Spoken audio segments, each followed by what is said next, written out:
साथियों, हमारे बीच में जो गणमान्य व्यक्ति बैठे हैं,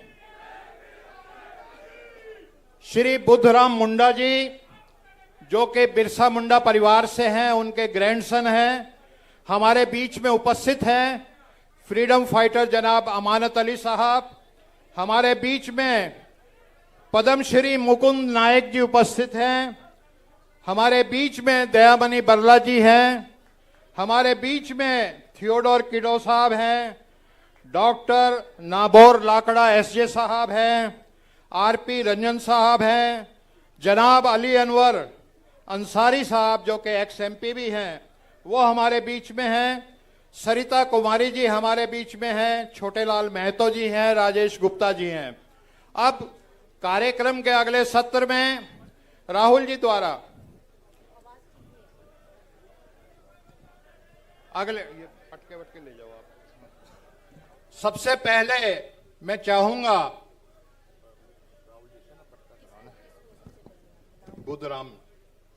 श्री बुद्धराम मुंडा जी जो हमारे बीच में मौजूद हैं, उनको ये एक प्रतीक पटका पहना करके उनको सम्मानित किया जाएगा।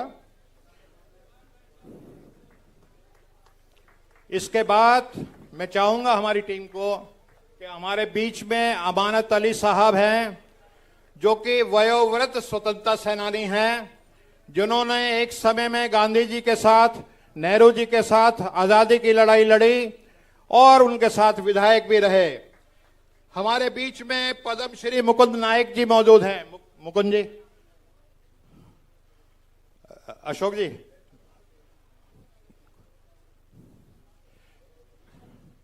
इसके बाद हमारे बीच में पद्मश्री मुकुंद नायक जी मौजूद हैं, जो कि बहुत बड़े लोकगीत के कलाकार हैं। आप सब जानते हैं इनको, और इनकी ख्याति जो है पूरे वर्ल्ड में है, सिर्फ झारखंड तक सीमित नहीं है। इसके बाद हमारे बीच में हमारी बहन जो बहुत ही संघर्षशील है, जिन पे पता नहीं सैकड़ों गुर्द में लगे संघर्ष की वजह से, दयामणि बरला जी, बहन जी दयामणि बरला जी। इसके बाद हमारे बीच में उपस्थित हैं थियोडोर किडो साहब। किडो साहब को ये कभी इंश्योरेंस कंपनी में मैनेजर होते थे, लेकिन हमारे महबूब स्वर्गीय राजीव गांधी जी ने इनको नौकरी से हटा करके अपने कांग्रेस ज्वाइन कराई। ये मंत्री रहे, एमएलए रहे। इसके बाद हमारे बीच में नाबोर लाकड़ा एसजे साहब, जो सेंट जेवियर स्कूल के प्रिंसिपल भी हैं, उनका स्वागत। हमारे बीच में आरपी रंजन साहब,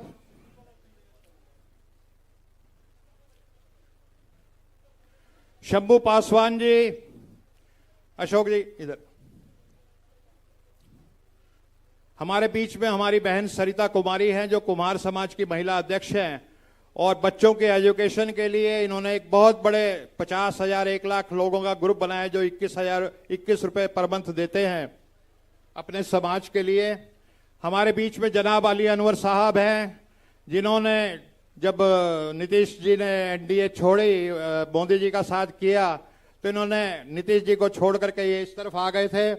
हमारे बीच में छोटेलाल मेहता जी, हमारे आरपी रंजन साहब, बहुत बहुत धन्यवाद। अब मैं चाहूंगा कि हमारी जो आयोजकों की टीम है, जिसमें सुभाषिनी यादव, अशोक जी, हमारे भारती जी, डॉक्टर गौतम, फ्रैंक हजूर और हमारे अजय, ये सब एक बुके देकर के राहुल जी का स्वागत करें।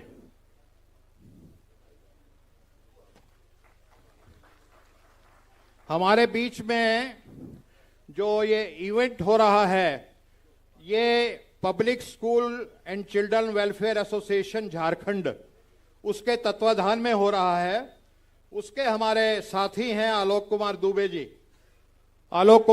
जी, और उनके साथ लाल किशोर सहदेव जी, डॉक्टर राजेश गुप्ता जी, सुश्री फलक फातिमा जी, नीरज कुमार जी, मेहुल दुबे जी एक मोमेंटो दे करके राहुल जी का स्वागत करेंगे।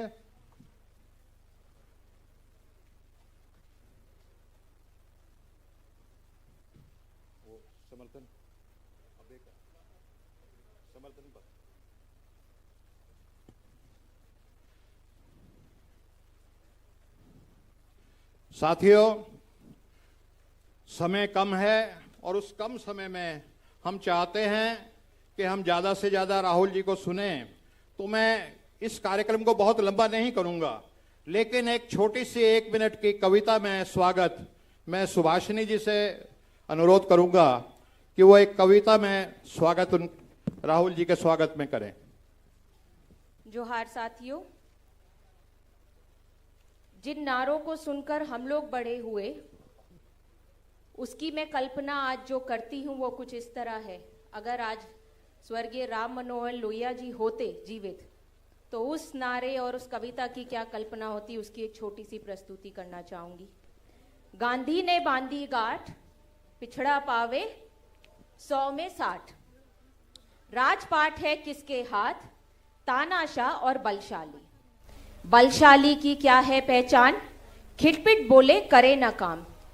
कमजोर की है क्या पहचान, करे काम और सहे अपमान। बाहर से आए लुटेरे देश लूट के यहां से चले गए, अब देश के अंदर के लुटेरों को भी निपटाना होगा।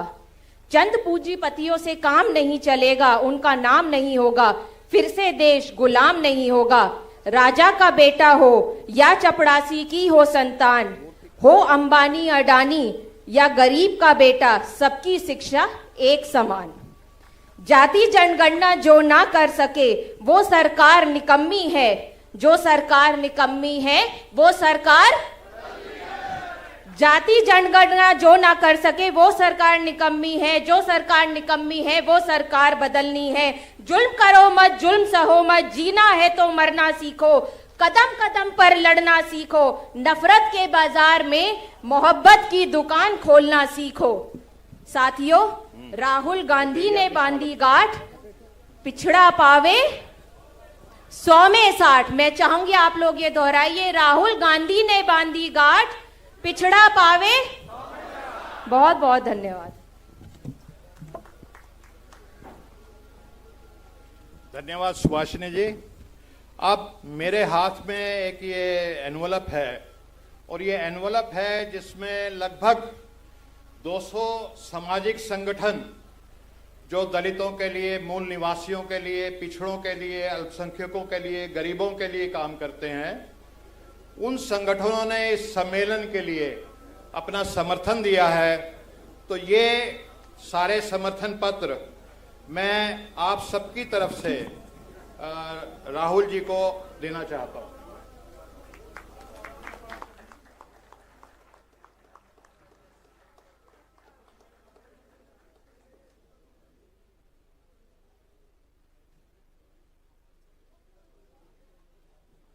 अब मैं चाहूंगा कि हमारे जितने भी डिग्नेटरीज मंचासीन हैं वो अपने स्थान पे खड़े हो जाएंगे और एक पिक्चर हाथ पकड़ के सबकी हो जाए।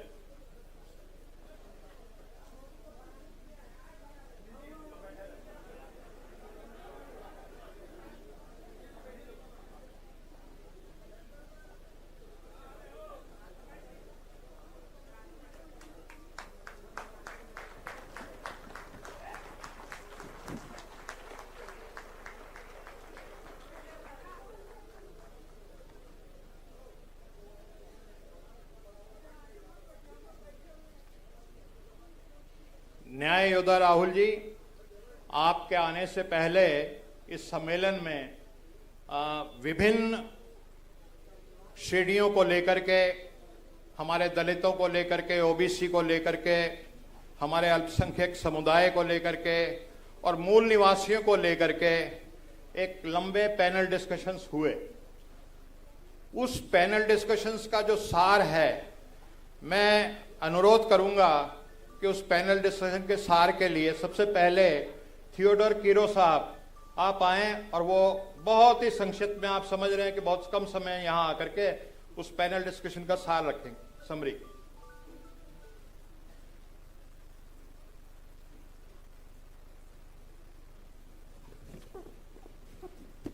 अति सम्मानित न्याय योद्धा माननीय राहुल गांधी जी और मंच में मंचासीन सभी प्रबुद्ध मेरे पिता भाई बहन नेतागण और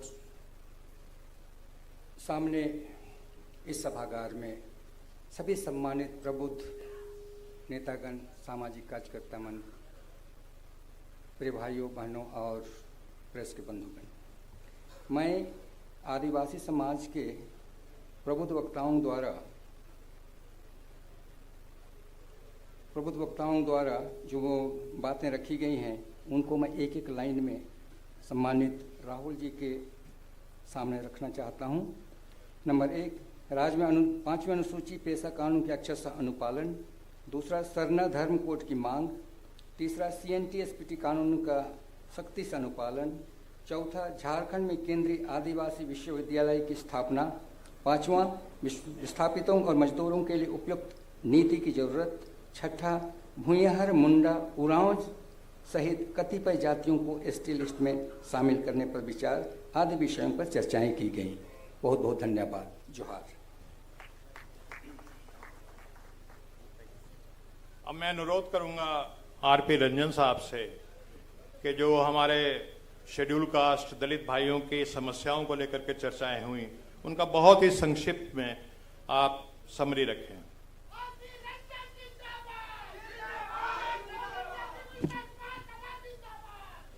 साथियों, कुछ कहने से पहले परम पूज्य संविधान प्रणेता बाबा साहब को श्रद्धा सुमन अर्पित करते हुए बिरसा मुंडा की पावन धरती पर न्याय योद्धा इस कार्यक्रम के मुख्य अतिथि परम आदरणीय श्रद्धेय राहुल गांधी जी को स्वागत करते हुए अभिनंदन करते हुए हमारे समाज के निम्नलिखित विभिन्न मुद्दे आए हैं।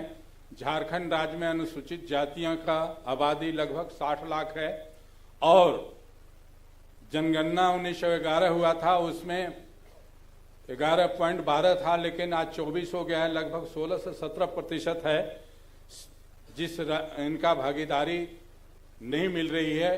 कोई न्याय बोर्ड, निगम, कहीं भी इनकी कोई भागीदारी नहीं मिल रही है। और दूसरी बात कि झारखंड राज्य में परिसीमन लागू होना था, हमारे आबादी के अनुकूल सीटें बढ़नी चाहिए, वो सीट भी नहीं बढ़ रही है। और हमारे जो रिजर्व सीट हैं, जहां पर 5 बार कमला कुमारी जी कांग्रेस के सांसद रही हैं, वो भी सीट आज पलामू में हम लोग देखते हैं कि शेड्यूल कास्ट के बहुल क्षेत्र था, वहां पर अगर हमारी पार्टी कांग्रेस अगर चुनाव लड़ती तो एक सांसद और बनता। तो इन सब मुद्दों के लेके हम अनुसूचित जाति के लोग बीच में खड़े हुए हैं कि हम राहुल जी के साथ सब मिलके वोट तो करना चाहते हैं, लेकिन हमें सीटें नहीं मिलती है। हम मजबूर होके आज हमारे कुछ लोग समाज में जो भागीदारी नहीं मिल रही है उसके चलते दूसरी तरफ चले जाते हैं।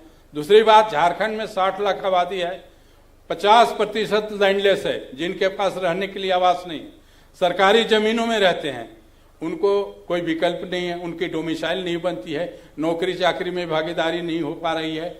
इन तमाम मुद्दों पर गहन चर्चा करने के बाद मैं माननीय न्याय योद्धा राहुल गांधी जी से, जिन्होंने संसद में नारा दिया है कि जिसकी जितनी संख्या भारी उसकी उतनी भागीदारी, और उस भागीदारी के हम लोग प्रेरित होकर दूसरे जगह से छोड़कर आज आपके बीच बड़े स्वाभिमान के साथ आपके साथ लड़ने के लिए तैयार हैं। हमारा समाज पूरा आपके साथ खड़ा है, इसमें कोई शक नहीं है। जब तक हमारी संविधान की रक्षा नहीं होगा, संविधान की रक्षा करने वाले परम आदरणीय केवल राहुल गांधी जी ने सदन में मांग किया और उन्होंने ये भी कहा कि जिसका जितना संख्या भारी उसकी उतनी भागीदारी, और जातीय जनगणना बहुत जरूरी। लंबा समय बात नहीं कर सकता, इन्हीं चंद बिंदुओं के साथ मैं अपनी पुनः वाणी पर विराम देते हुए परम आदरणीय श्रद्धेय राहुल गांधी जी को हार्दिक दिल से झारखंड के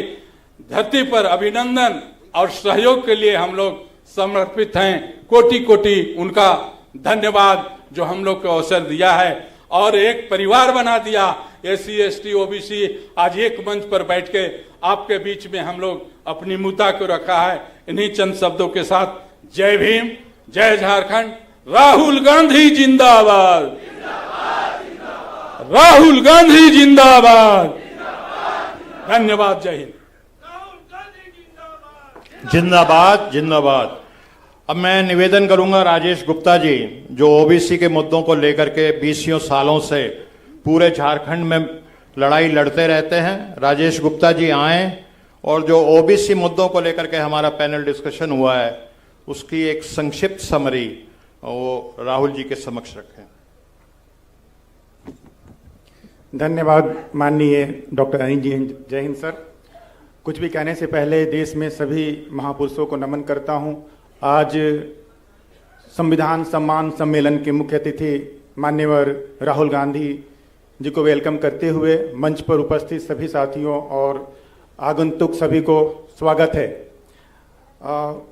इस पैनल में हमारे ओबीसी के मुद्दे को लेकर 5 लोग थे, जिसमें पहला पूर्व सांसद माननीय अली अनवर साहब थे, प्रोफेसर डॉक्टर विनय भारत, सरिता प्रजापति और माननीय दीपक महतो जी इस पैनल में थे।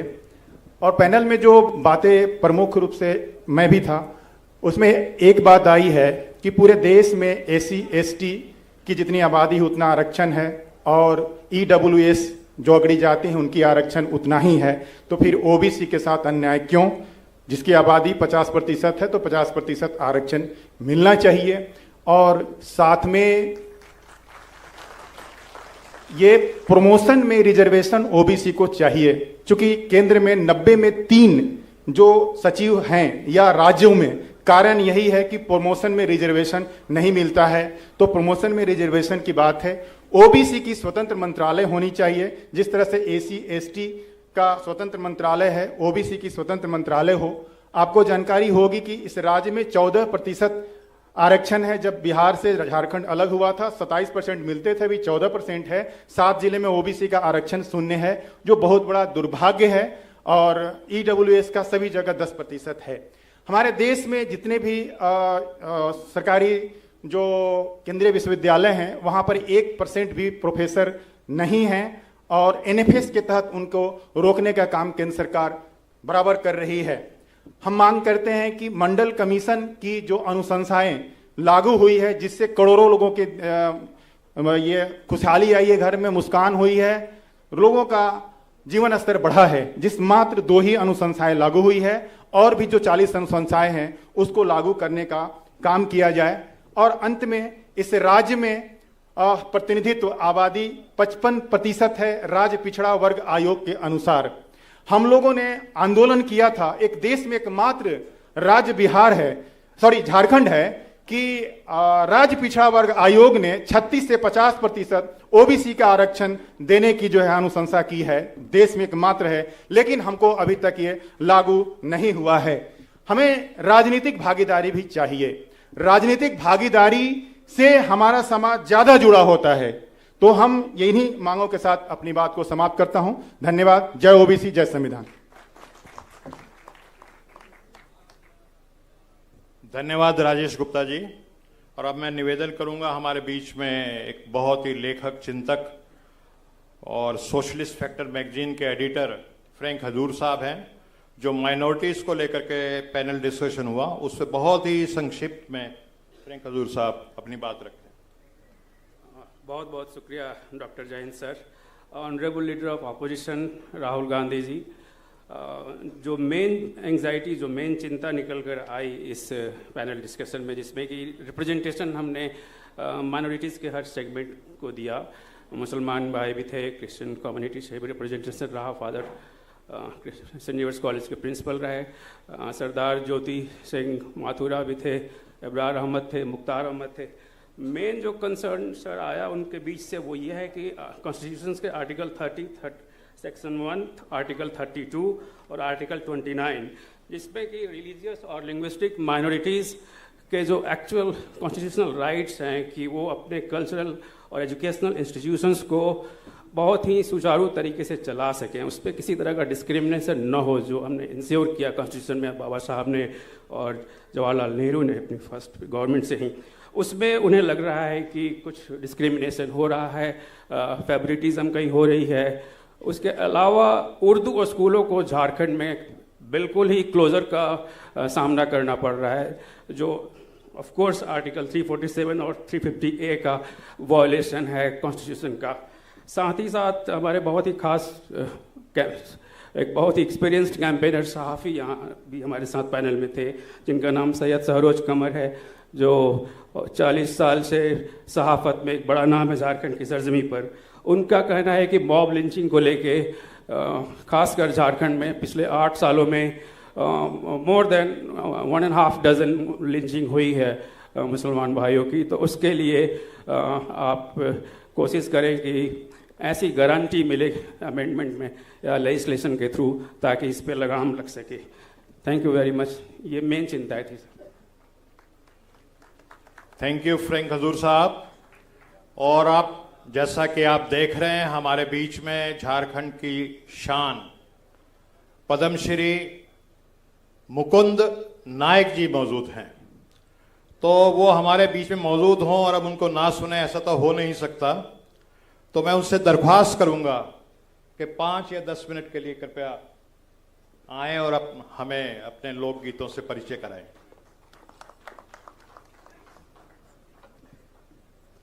आए जी सभाकर मुख्य अतिथि हमरेकर न्याय योद्धा राहुल गांधी जी के हम अपन बट से झारखंड कर कलाकार मन बट से हार्दिक अभिनंदन करत ही, स्वागत करत ही। तो कुछ बात कहने से पहले मैं जो बात को शुरू किया था कि हमारा भारत देश कैसा था, हमारा गांव घर कैसा था। पहले कर गांव रहे कतना सुंदर, हंसी खुशी करत रहे, जीवन बसर रहे कतना सुंदर। हमारा गांव घर, हमारे लोग कितने खुशहाल थे। और इसी खुशहाली को देख करके अंग्रेजों का मन ललचाया और क्या किया उन्होंने? भारत देखी खुशहाल, भारत देखी खुशहाल, अंग्रेज मन लालचाल, आय के घुसियाल रे। कारबार कही सगरे, पांव पसारे रे। अंग्रेज यहां आए, कारबार कही सगरे, पांव पसारे रे, कर ले दे से आपन अधिकारे। और क्या हुआ? हमारा देश, हमारा आप, हमारे पूर्वज गुलाम बन गए। लेकिन हमारे पूर्वज चुपचाप नहीं रहे और राहुल गांधी जी का परिवार भी उस आजादी संग्राम का बहुत बड़ा हिस्सा रहा है। उस बात को हम याद कब करते हैं कि हम गुलाम कैसे हो गए, कैसे हम आजाद हुए। इसका 2 पंक्ति कह देना चाहता हूं। जब आजादी दिवस आता है साल में एक बार, और आजादी की कहानी कहकर चला जाता है। आजादी दिवस आए, कहानी कहीं सुनाए। आजादी दिवस आए, कहानी कहीं सुनाए।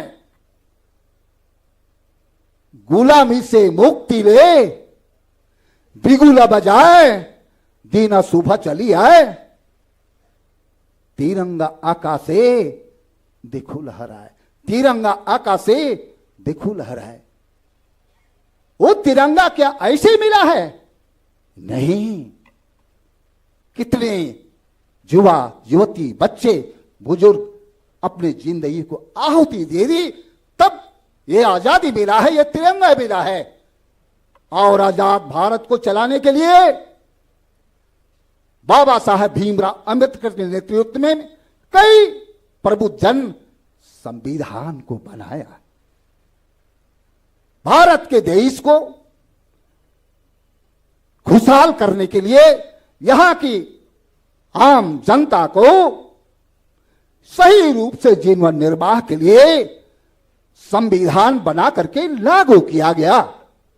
लेकिन अफसोस लग रहा है कि आज आजादी के 77 साल बाद संविधान सम्मान सम्मेलन हम लोग कर रहे हैं।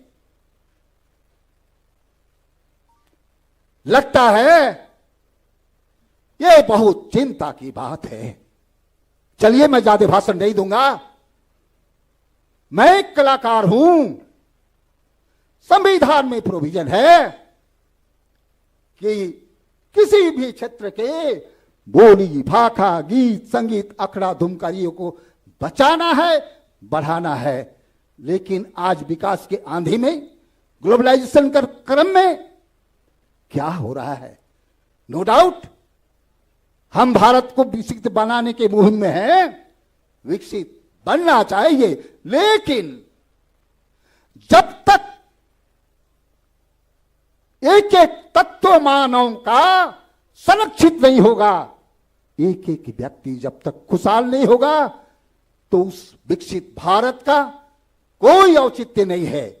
इसलिए मैं यही कहना चाहता हूं कि संविधान को हम सब मिलकर बचाएं। दो कड़ी उसका मैं गीत के माध्यम से कहना चाहता हूं।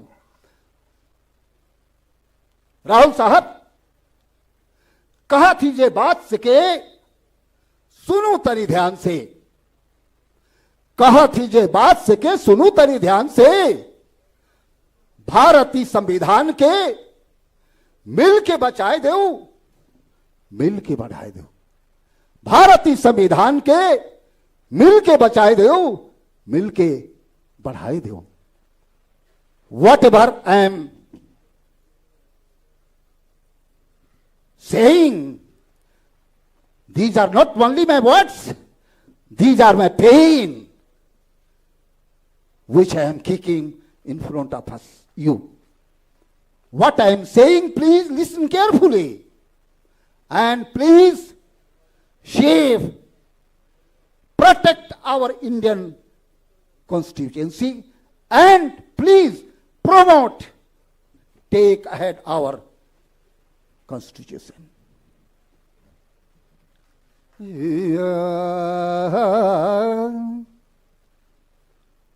कहती जे बात सके, कहती जे बात सके, कहती जे बात सके, सुनु तनी ध्यान से, सुनु तनी ध्यान से। ओ झारखंड, ठीक है। कहती जे बात सके, सुनु तनी ध्यान से, सुनु तनी ध्यान से। भारतीय संविधान के मिल के बचाए देव, मिल के बढ़ाए देव। भारतीय संविधान के मिल के बचाए देव, मिल के बढ़ाए देव। क्या अकेले संविधान बचेगा? नहीं। आदिवासी मूलवासी सकल भारतवासी एकता बनाए ले, एकता बनाए ले, एकता बनाए ले। भारतीय संविधान के मिल के बचाए देव, मिल के बढ़ाए देव। भारतीय संविधान के मिल के बचाए देव, मिल के बढ़ाए देव। और आखिरी बंद में मैं क्या कहना चाहता, प्रकृति संस्कृति, प्रकृति संस्कृति अपन बोली भाखा, साथ में अपन बोली भाखा, अखड़ा बचाए देव, मिल के बचाए देव। भारतीय संविधान के मिल के बचाए देव, मिल के बढ़ाए देव, मिल के बढ़ाए देव। जय हिंद, जय भारत, जय झारखंड, जय संविधान। धन्यवाद।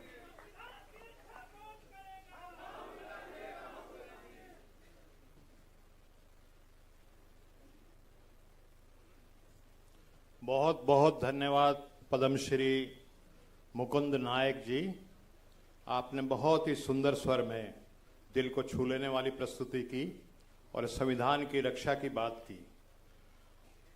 साथियों, जब से दुनिया बनी है, सत्य और असत्य के बीच में लड़ाई जंग जारी है। हमारे देश में गुलामी का दौर चल रहा था और कांग्रेस आज़ादी की लड़ाई लड़ रही थी, और उस लड़ाई में जो लड़ने वाले लोग थे वो सत्य की ताकत को प्रतिनिधि उसको रिप्रेजेंट करते थे। कांग्रेस पार्टी ने 31 मार्च 1931 को कराची में एक अधिवेशन किया और उस अधिवेशन में एक प्रस्ताव पारित किया कि जब भी ये देश आजाद होगा, इस देश में सभी नागरिकों को, चाहे वो किसी भी धर्म के हों, चाहे वो किसी भी जाति के हों, चाहे वो किसी भाषा को बोलते हों, किसी भी क्षेत्र के हों, सबको बराबर का फंडामेंटल सिविल राइट्स मिलेंगे, बराबर का अधिकार मिलेगा, लोकतंत्र कायम होगा और सबको वोट का अधिकार मिलेगा और सब लोग हजारों साल के इतिहास में पहली बार ये तय करेंगे कि हमारे देश में हुक्मरान कौन बनेगा। साथियों, देश आजाद होता है, महात्मा गांधी, पंडित जवाहरलाल नेहरू, सरदार पटेल, मौलाना आजाद सब मिलकर के बैठते हैं और वो सोचते हैं कि संविधान जो हमने 1931 में प्रस्ताव पारित किया था, अगर वैसा संविधान बनाना है तो किस व्यक्ति को चुने, और सब फैसला करते हैं कि बाबा साहब भीमराव अंबेडकर वो इस काम के लिए सबसे काबिल और सबसे उचित व्यक्ति रहेंगे। और साथियों, एक बात मैं आपको ध्यान दिला देना चाहता हूं, उस समय बाबा साहब भीमराव अंबेडकर जी की अलग पार्टी थी, लेकिन कांग्रेस पार्टी ने ये जानते हुए भी कि वो दूसरी पार्टी है उनकी, देश हित में उनकी काबिलियत को देखते हुए उनको संविधान बनाने का जिम्मा दिया और ये एक बराबरी का समानता वाला एक इक्वलिटी का संविधान बना। और अगर आप और हम अपनी पिछली 3-4 पीढ़ियों में देखेंगे तो इस संविधान की वजह से हमने पीढ़ी दर पीढ़ी तरक्की की है। लेकिन आज वो ताकतें जो असत्य की ताकतें हैं, जो चाहती हैं इस मुल्क में विषमता हो, जो इस मुल्क की जो धन और दौलत है, जो इसकी समृद्धि है, जो मान सम्मान है, वो चंद मुट्ठी भर लोगों के हाथ में आ जाए और वो सबको ना मिले, वो ताकतें, आज फांसीवादी ताकतें इस संविधान पे लगातार अटैक कर रही है। और उनके मंसूबे थे पिछले चुनाव में कि अगर 400 सीटें आ जाएंगी तो हम इस संविधान को बदल देंगे। लेकिन मैं बधाई देना चाहता हूं इस देश के दलितों को, पिछड़ों को और मूल निवासियों को, हमारे अकलियत के भाइयों को और हमारे लोकतंत्र में विश्वास करने वाले सभी भारतीय नागरिकों को कि उनके मंसूबों पे आप सबने पानी फेरा। लेकिन जंग अभी जारी है और आज किसी समय हमारे बीच में बिरसा मुंडा जी के परिवार के बैठे हुए हैं, उनके ग्रैंडसन जी बुद्धराम मुंडा जी। कभी अन्याय के खिलाफ, शोषण के खिलाफ, वंचना के खिलाफ बिरसा मुंडा जी ने लड़ाई लड़ी थी। लेकिन आज अगर कोई शख्स लड़ाई लड़ रहा है न्याय के लिए, शोषण और वंचना के खिलाफ, आप दुनिया के देश के किसी भी कोने में चले जाएं, अगर आप नाम पूछेंगे तो क्या नाम निकल के आएगा, वो आप बोलेंगे, जी राहुल गांधी। तो अब मैं आप सबकी दिलों की धड़कन, आपके महबूब नेता राहुल गांधी जी से निवेदन करूंगा कि वो आए और अपने उद्बोधन से हमें प्रबुद्ध और आलोकित करें। राहुल गांधी जी।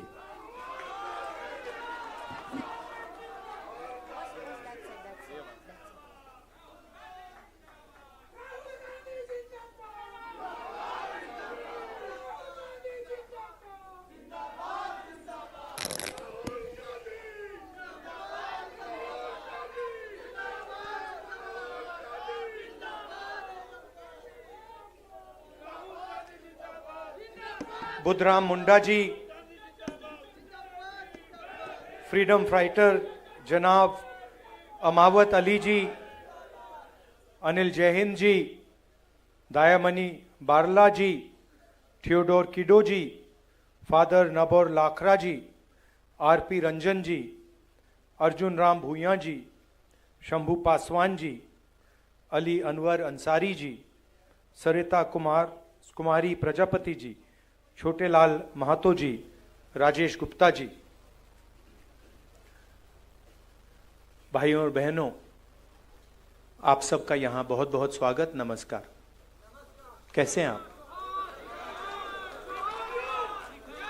ठीक हैं आप? मैं देख रहा था वहां पे पोस्टर पे लिखा है संविधान सम्मान सम्मेलन, मगर सच्चाई ये है, सम्मान सम्मेलन तो है, मगर आज संविधान की रक्षा की जरूरत है। सिर्फ सम्मान से बात नहीं बनेगी। हम सम्मान करें और उसकी रक्षा ना करें तो सम्मान करने का कोई मतलब नहीं रहेगा, क्योंकि इस पे आक्रमण हो रहा है।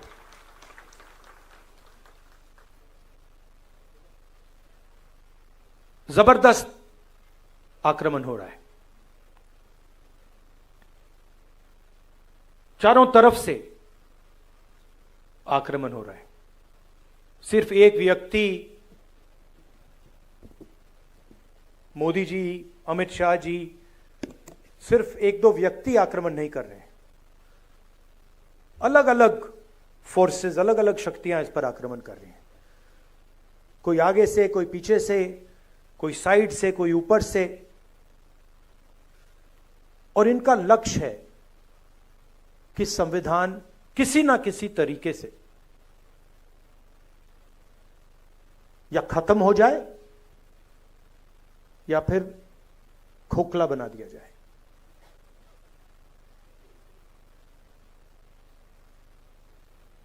मैं आपसे सवाल पूछना चाहता हूं, ये आप अपने हाथ में पकड़े हैं, उठाइए इसको जरा। ये कब बना?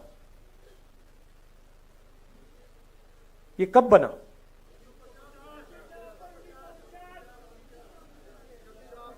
$1950? हाँ,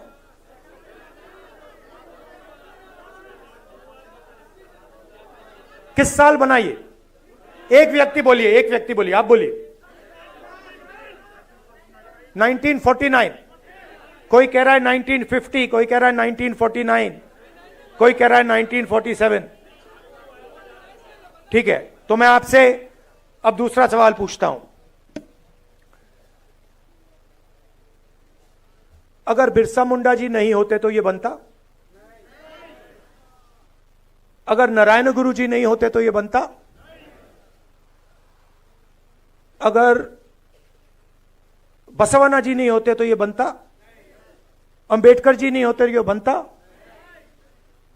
बुद्ध भगवान नहीं होते तो यह बनता? गुरु नानक नहीं होते तो यह बनता?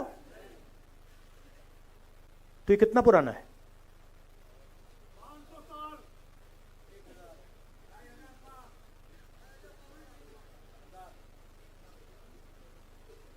आपने कहा कि ये 50 साल पुराना है, 70 साल पुराना है, मगर ये 50 साल पुराना नहीं है, ये 70 साल पुराना नहीं है। ये इसके पीछे जो सोच है वो हजारों साल पुरानी सोच है। और सबसे पहले ये गुरु नानक जी, बिरसा मुंडा जी, अंबेडकर जी, गांधी जी, बसवना, नारायण गुरु, बुद्ध भगवान, उनकी सोच ने बनाया है। और ये जो लड़ाई चल रही है, ये 50-70 साल पुरानी लड़ाई नहीं है, ये हजारों साल पुरानी लड़ाई है। तो अगर ये कॉन्स्टिट्यूशन बिरसा मुंडा जी की सोच का है, गुरु नानक, महावीर, बुद्ध भगवान, महावीर जी, अगर ये इनकी सोच का है तो इसके विरोध में कौन सी किताब है?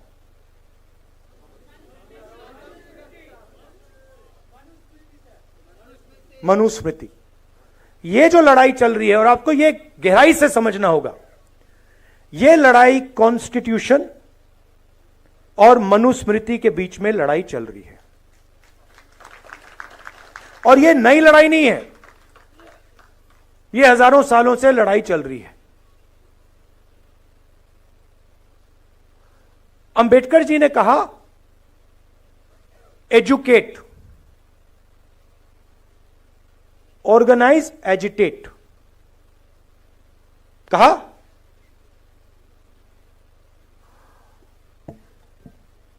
तो जब वो कह रहे हैं एजुकेट, एजुकेट का मतलब क्या? हां, किस चीज के बारे में? सिर्फ अपने संविधान को जानो, अपने हक को जानो, और मान लीजिए अगर एक युवा आज फिजिक्स बहुत अच्छी तरह समझ जाए, क्या अंबेडकर जी उसे एजुकेटेड कहते? क्यों नहीं? हां, अंबेडकर जी का मतलब यह था, एजुकेट का मतलब यह है कि आप कौन हो,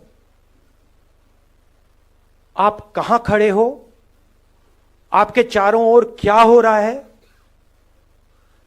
कौन कर रहा है, किस प्रकार से कर रहा है।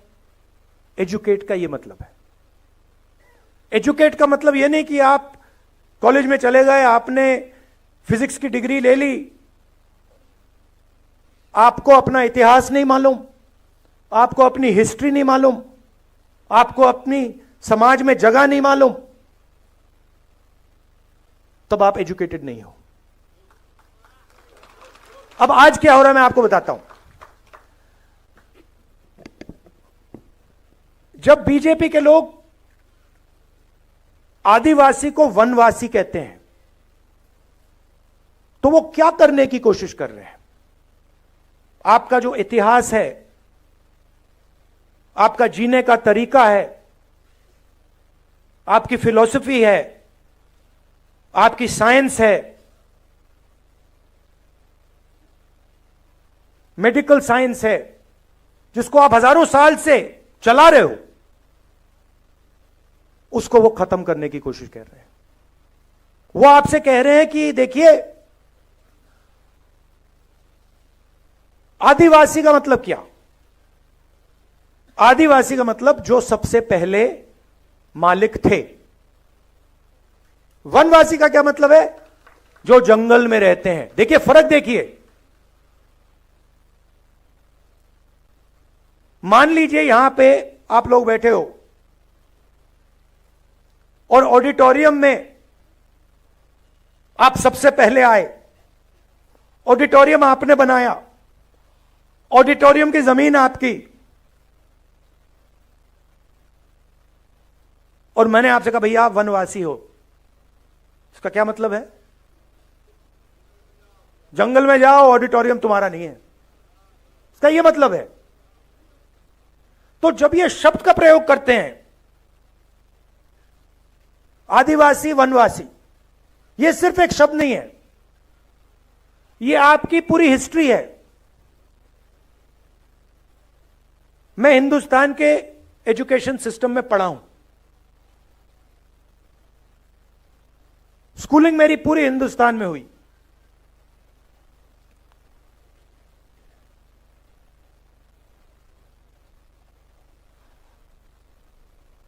पूरा का पूरा जोड़ दीजिए तो आदिवासियों के बारे में आधा चैप्टर मिलेगा। 10-15 लाइन मिलेंगी कि हां हिंदुस्तान में आदिवासी भी हैं, मगर इनकी हिस्ट्री क्या है, इनके जीने का तरीका क्या है, इनके सोचने का तरीका क्या है, इनकी साइंस क्या है, इनकी पॉलिटिक्स क्या है, उसके बारे में कुछ नहीं। मैं हिंदुस्तान के सिस्टम में, स्कूलिंग मेरी यहां हुई, दलितों के बारे में एक लाइन, हां भाई अनटचेबिलिटी होती थी, मगर उनका दर्द, उन पर जो अत्याचार हुए, उनका जो अपमान हुआ, उनका जो इमेजिनेशन था, उनकी जो सोच थी, उनकी जो साइंस थी, उनकी जो फिलॉसफी थी, उसके बारे में कितना था, एक लाइन। आपने ओबीसी शब्द प्रयोग किया, अदर बैकवर्ड कास्ट, क्या ये आपका नाम है? ओबीसी अदर बैकवर्ड कास्ट मतलब हां वो दूसरे पिछड़े लोग। किसने कहा कि आप पिछड़े हो? किस बेसिस पे कहा? आप इस देश को चलाते हो, आपका खून पसीना से यह देश चलता है, आपका जो हक है वो आपको मिलता नहीं है। आपकी हिस्ट्री कहां है? जिन लोगों ने इस देश को बनाया, जो किसान, मजदूर,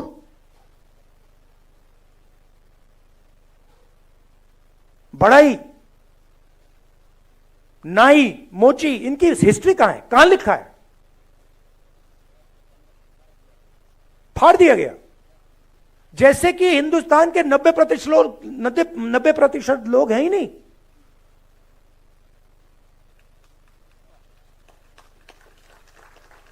मतलब आप छुपे हुए हो।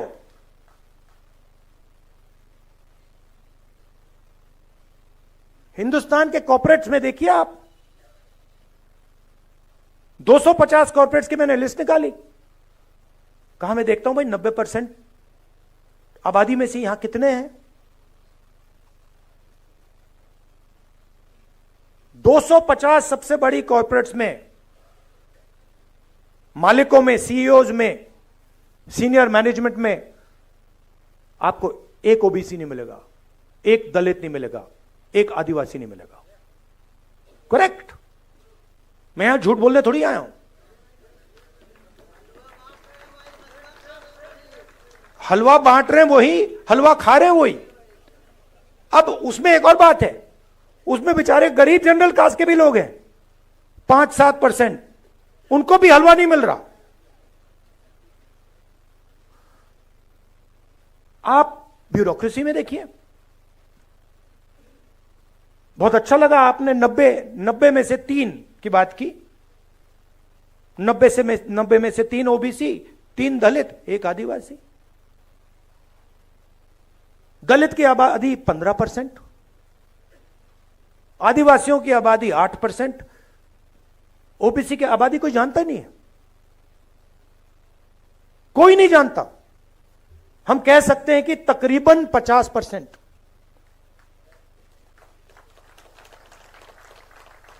क्योंकि आपकी संख्या छुपानी है। बड़ा खतरनाक काम है। अगर ओबीसी को अपनी सच्ची संख्या पता लग गई,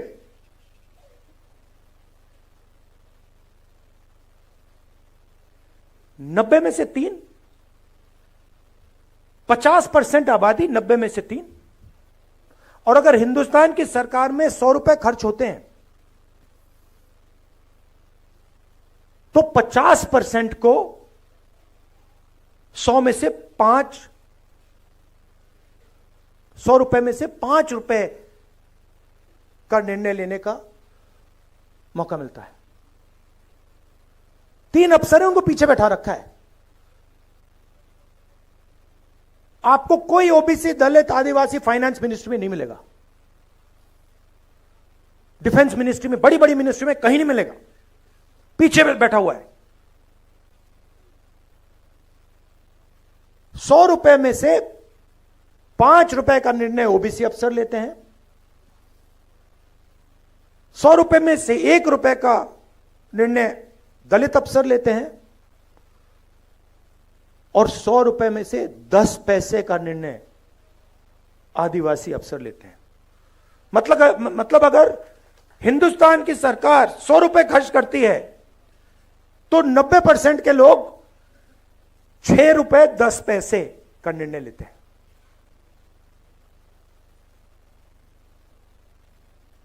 बॉलीवुड की बात करिए, बॉलीवुड में आपको दलित, आदिवासी, ओबीसी नहीं दिखेगा। नाच गाना चल रहा है,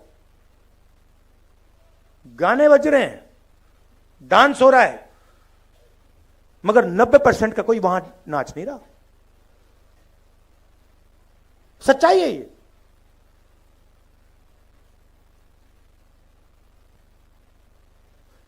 राष्ट्रपति आदिवासी वर्ग की हैं।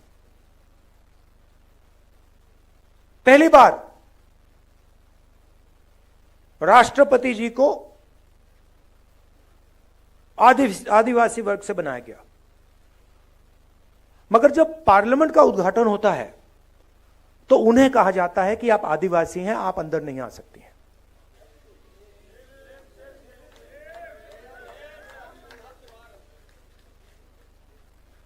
और उन्होंने मान लिया, एक्सेप्ट कर लिया, राष्ट्रपति है, राष्ट्रपति हैं। राम मंदिर, धूमधाम से राम मंदिर का उद्घाटन होता है, राष्ट्रपति जी से कहा जाता है आप आदिवासी हैं, आइए मत। अंबानी को बुलाया जाता है, अदानी को बुलाया जाता है, हिंदुस्तान के राष्ट्रपति जी से कहा जाता है आप नहीं आएंगे, आपकी जगह नहीं है।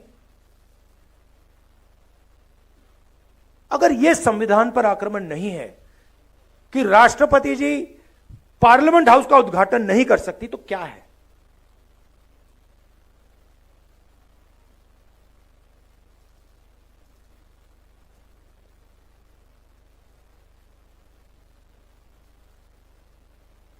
कहा गया था, संविधान में कहा गया है कि एक व्यक्ति को एक वोट का हक मिलेगा, इसमें लिखा है।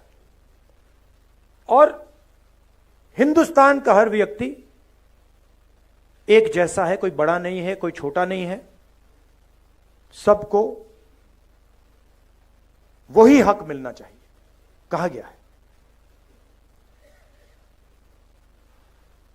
आप हिंदुस्तान की कोई भी संस्था देख लीजिए जो कॉन्स्टिट्यूशन को चलाती हैं, इस कॉन्स्टिट्यूशन की रक्षा कौन सी संस्था करती है बताइए?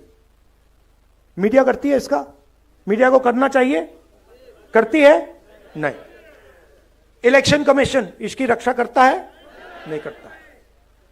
जो CBI, ED, income tax department के लोग हैं वो इसकी रक्षा करते हैं? नहीं। ब्यूरोक्रेसी के लोग इसकी रक्षा करते हैं? नहीं। क्यों?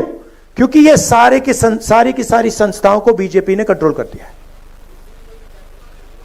पूरा देश जानता है कि मीडिया में 90% का कोई नहीं है।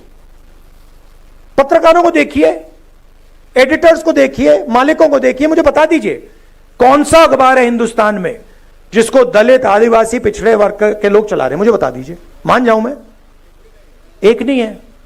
तो आपकी आवाज कहां है? कैसे निकल सकती है आपकी आवाज? आपकी आवाज आपके दिल में है,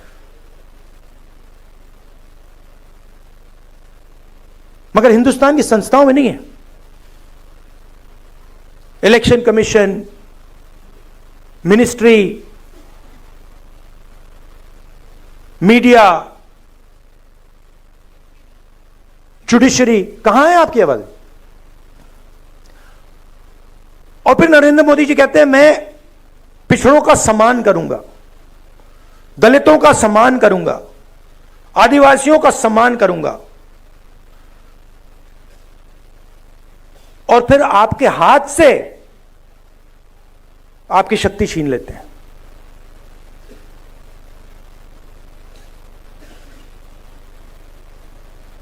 सम्मान आपको देते हैं और पावर आपसे छीनते हैं।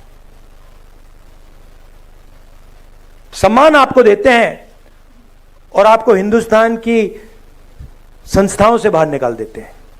सम्मान आपको देते हैं और फिर इसको खोखला करने की कोशिश करते हैं। मुझे बहुत अच्छा लगा इस चुनाव में हमने सिर्फ एक काम किया, हमने ये दिखाना शुरू कर दिया। बहुत गहरी बात है ये। हमने सिर्फ ये दिखा के कहा कि भैया हम इसकी रक्षा करेंगे, आप इसको छुओ फिर देखो क्या होता है। और हिंदुस्तान के प्रधानमंत्री ने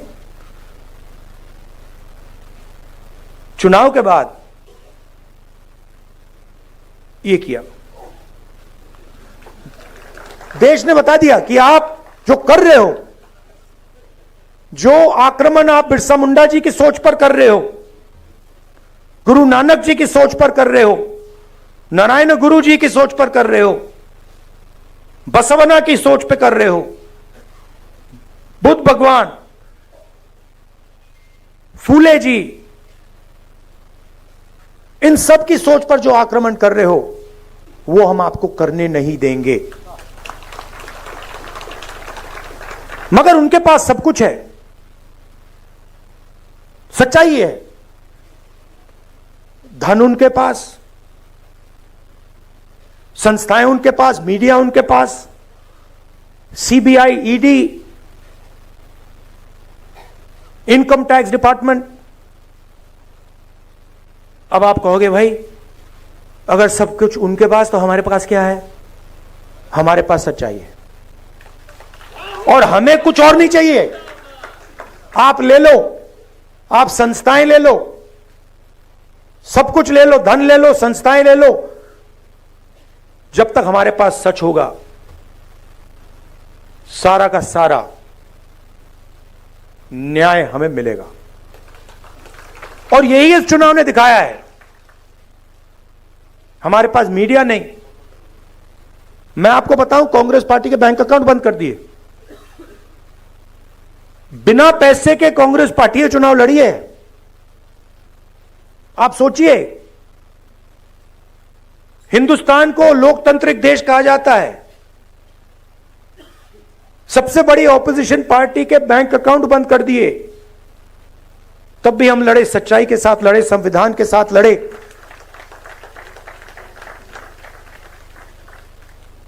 और आजकल मोदी जी मुस्कुराते नहीं हैं। बंद हो गया, परमानेंटली बंद हो गया, भूल गए। तो अब मैंने आपसे यह कहा कि भाई लड़ाई हो रही है, युद्ध हो रहा है, दो विचारधाराओं के बीच युद्ध हो रहा है। अब यह भी बताना पड़ेगा रास्ता क्या है। देखिए, मैंने संस्थाओं की बात की, थोड़ा सा मैं आपको 2-3 आंकड़े देना चाहता हूं। जीएसटी इस देश में कौन देता है? कौन देता है? 90% देता है। दलित, आदिवासी, पिछड़े वर्ग के लोग, गरीब, जनरल कास्ट के लोग देते हैं। यह आपने शर्ट कितने की खरीदी? ये आपने, हां आपने, ये कितने की खरीदी? 1,500 रुपए की। इस पे आपने जीएसटी कितनी दी? 18%। अगर यही अच्छा, अगर यही शर्ट अदानी या अंबानी खरीदें तो जितना टैक्स आपने दिया उतना टैक्स वो देते हैं।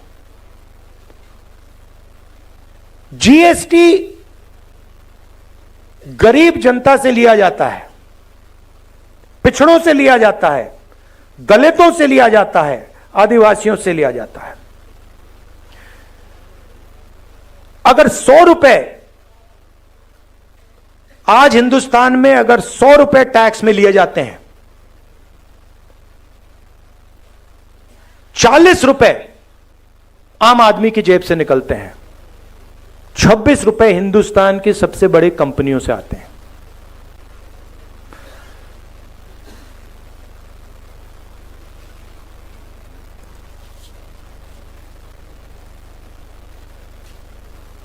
सबसे गरीब लोग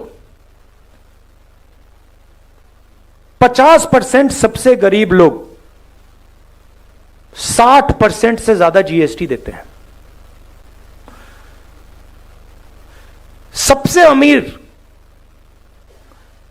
10% लोग जीएसटी का 3% देते हैं। सबसे अमीर लोग 3% और सबसे गरीब लोग 2/3।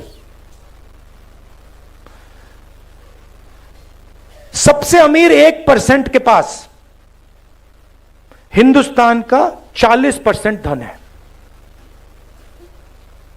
ये जो आपको दिखते हैं 25-30 अरबपति, इनके पास हिंदुस्तान का 40% धन है। और जो सबसे गरीब 50% लोग हैं, इनके पास 3% हिंदुस्तान का धन है। सबसे गरीब 50% के पास 3% धन और 1% के पास 40% धन। और अगर आप सबसे गरीब 50% को की आमदनी जोड़ दें तो उनकी पूरी आमदनी आप मिलाएंगे तो 13% बनती है। तो ये सिर्फ कॉन्स्टिट्यूशन पर आक्रमण नहीं हो रहा है, ये आपसे चोरी हो रही है। अब रास्ता क्या है? सबसे पहले हमने कहा है कि ये जो 50% का लिमिट लगा रखा है आरक्षण में, इसको हम, इस दीवार को हम तोड़ देंगे, हटा देंगे। और दूसरी बात, हम सच्चाई समझना चाहते हैं। हम समझना चाहते हैं कि इस देश में धन किसके हाथ में है, जमीन किसके हाथ में है, संस्थाएं किसके हाथ में है, कॉलेज यूनिवर्सिटी किसके हाथ में है। सिर्फ हम पता लगाना चाहते हैं। हम यह भी नहीं कह रहे हैं कि उसके बाद होगा क्या। जैसे किसी को चोट लगती है, आपको कभी चोट लगी है? हाथ टूटा, आप गए, आपने कहा, डॉक्टर से कहा कि भैया एक्सरे करा दीजिए। डॉक्टर ने कहा कि हां भैया एक्सरे कराते हैं। फिर पता लगता है भैया हाथ कैसे टूटा है। अब पूरा देश जानता है कि दलितों को, आदिवासियों को, पिछड़ों को, गरीब जनरल कास्ट के लोगों को, माइनॉरिटीज को दर्द हो रहा है। सबको मालूम है। बेरोजगारी फैल रही है, महंगाई बढ़ती जा रही है, जॉब नहीं मिलता, सरकारी नौकरी नहीं मिलती, प्राइवेट सेक्टर बढ़ता जा रहा है, पब्लिक सेक्टर खत्म होता जा रहा है, चोट लग रही है। अब हम सिर्फ ये कह रहे हैं भैया चोट लग रही है, एक्सरे करा दो, पता लगाओ चोट क्यों लग रही है, कारण क्या है।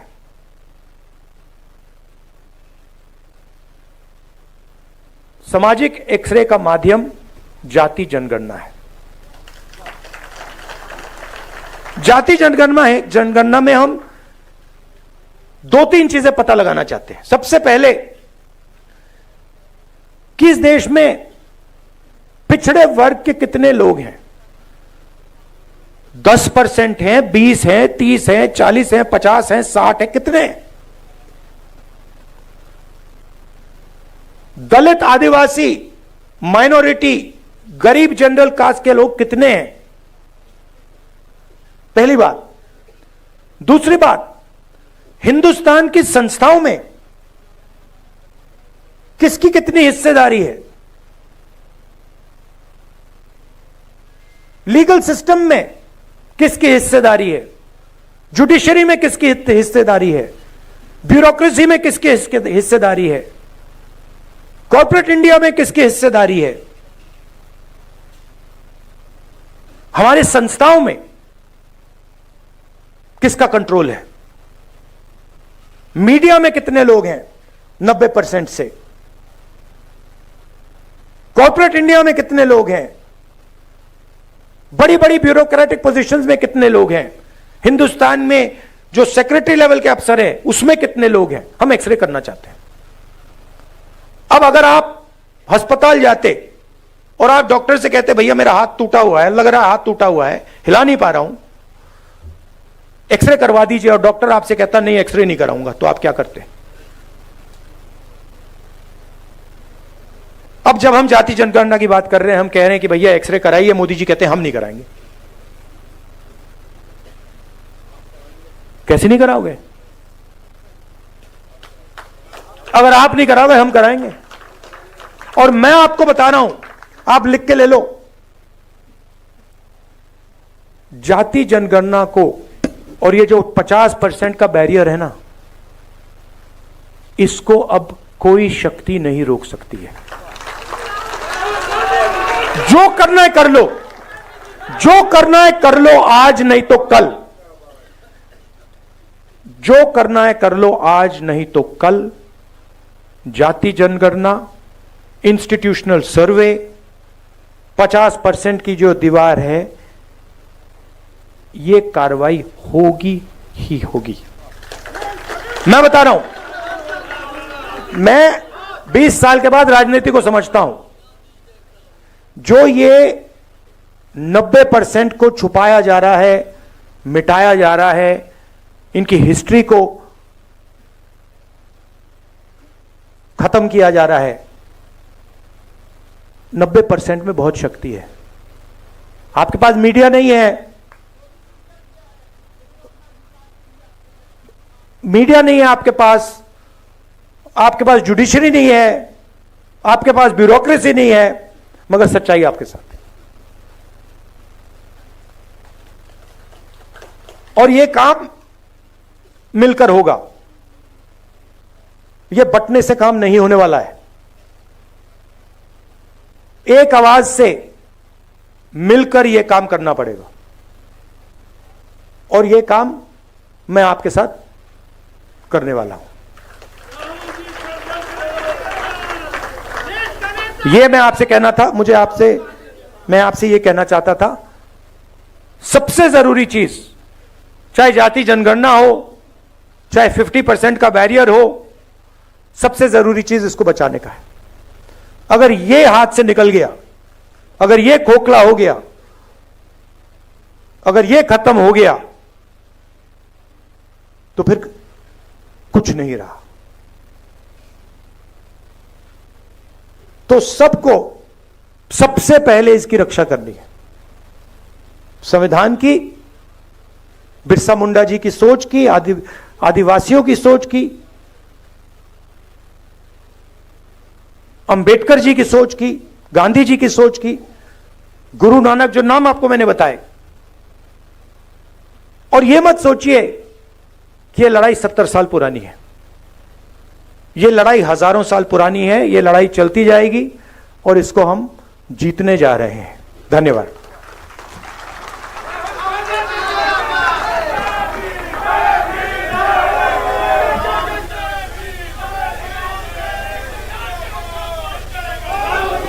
हेलो साथियों, हम सब संविधान को मानने वाले लोग हैं और राष्ट्रगान होगा। सभी संविधान का सम्मान करते हुए अपने स्थान पे रहेंगे। अभी राष्ट्रगान होगा और मैं निवेदन करूंगा, जो पैनलिस्ट लोग हैं जिन्होंने इससे पहले पैनल चर्चा में सम्मिलित रहे हैं, वो सब मंच पे आ जाएं, जो पिछले पैनल चर्चा में रहे हैं। जी,